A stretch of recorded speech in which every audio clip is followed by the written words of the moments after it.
But I'm going to tell you about today the question that I fear the most, and that is the question of how in the world can a good and loving God allow evil?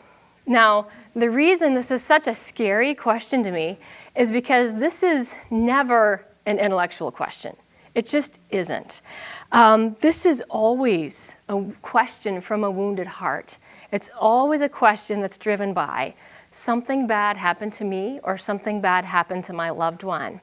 And always in the context of a room full of people, there are always also other people there present who have had some serious evil done to them. So we have to be extremely delicate. This is the one question that comes up in apologetics that really, in my opinion, requires the most care and the most gentleness in order to give, I'm not going to say a complete answer, but in order to give some reason for the hope that's in us. And so because of the delicacy of the question, I always rephrase it in my mind. Rather than phrasing it as an intellectual question, how can a good and loving God allow evil?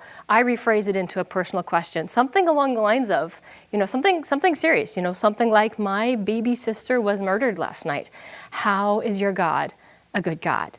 Okay, so I just always repersonalize it. And if you were talking with a friend or with a loved one who had genuinely experienced that recently and the wounds were still raw, you would never dive right in to, and you would not give them, the top 5 intellectual arguments for why that's compatible with the existence of God. That would be cruel to start with that.